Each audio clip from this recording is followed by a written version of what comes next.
మీకు ఓ విషయం చెప్పనా, కర్ణాటకలో ఒక municipality chief municipal officer, sanitary inspector, అలాగే ఎన్వైరన్మెంటల్ ఇంజనీర్ కూడా మనం 7 రోజుల్లో కంపోస్ట్ ఎలా చేస్తామో చూడడానికి మన ప్లాంట్కి వచ్చేస్తున్నారు.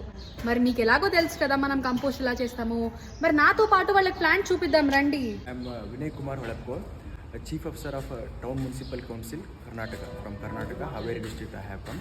So I have come here to see how wet waste is being processed. Especially large quantity of wet waste will come from vegetable market. So how it is processed we have come to see here. So it is wonderfully processed.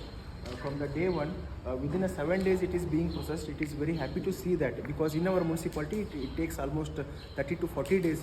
We have to wait for 30 to 40 days, but here it is being processed within 7 days.